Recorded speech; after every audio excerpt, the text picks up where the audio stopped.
Bismillahirrahmanirrahim. Assalamualaikum warahmatullahi wabarakatuh.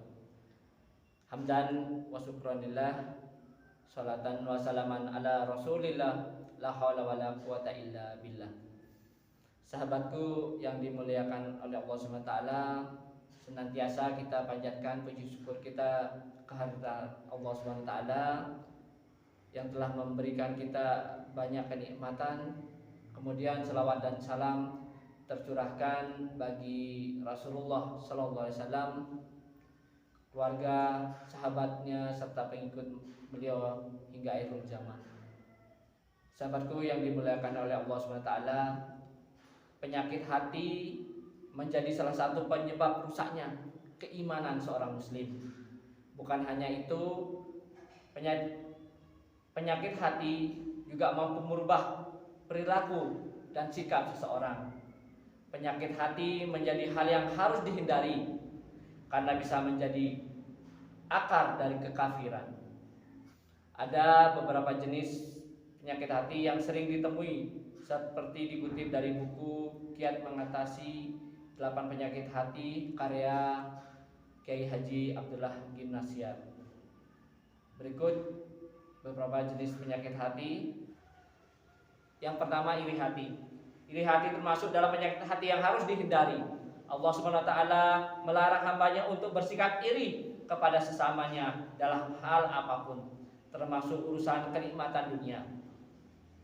Terkadang perasaan iri menghampiri kita kala melihat sesama memiliki kenikmatan yang tampak lebih banyak. Padahal Allah SWT sudah memiliki takaran rezeki bagi hambanya. Dalam Al-Quran surah An-Nisa ayat ke-32, Allah Subhanahu wa ta'ala berfirman, "Dan janganlah kamu iri hati terhadap karunia yang telah dilebihkan Allah kepada sebagian kamu atas sebagian yang lain. Karena bagi laki-laki ada bagian dari apa yang mereka usahakan, dan bagi perempuan pun ada bagian dari apa yang mereka usahakan. Mohonlah kepada Allah sebagian dari karunia-Nya. Sesungguhnya Allah Maha mengetahui segala sesuatu." Yang kedua ialah ghibah. Ghibah berarti bergunjing. Biasanya dilakukan dengan cara membeberkan aib orang lain dengan tujuan mengolok-olok. Ghibah bahkan digambarkan sebagai hal yang mengerikan dan menjijikkan, layaknya memakan bangkai saudaranya sendiri. Dalam Al-Quran, ghibah disebutkan dalam Quran surah Al-Hujurat ayat ke-12. "Wahai orang-orang yang beriman, jauhilah banyak dari berprasangka. Sesungguhnya sebagian prasangka itu dosa. Dan janganlah kamu mencari-cari kesalahan orang lain. Dan janganlah ada di antara kamu yang menggunjing sebagian yang lain. Apakah ada di antara kamu yang suka memakan daging saudaranya yang sudah mati? Tentu kamu merasa jijik, dan bertakwalah kepada Allah. Sesungguhnya Allah Maha penerima tobat, Maha penyayang." Yang ketiga, amarah. Setiap manusia diciptakan dengan berbagai ungkapan perasaan, termasuk marah. Meskipun demikian, kita dianjurkan untuk bisa mengendalikan emosi, terutama amarah. Rasulullah SAW menganjurkan umatnya untuk mengendalikan amarah, sebagaimana disebutkan dalam suatu hadis yang diriwayatkan dari Abu Hurairah. Ada seorang berkata kepada Rasulullah SAW, "Berilah saya nasihat." Kemudian beliau bersabda, "Janganlah marah."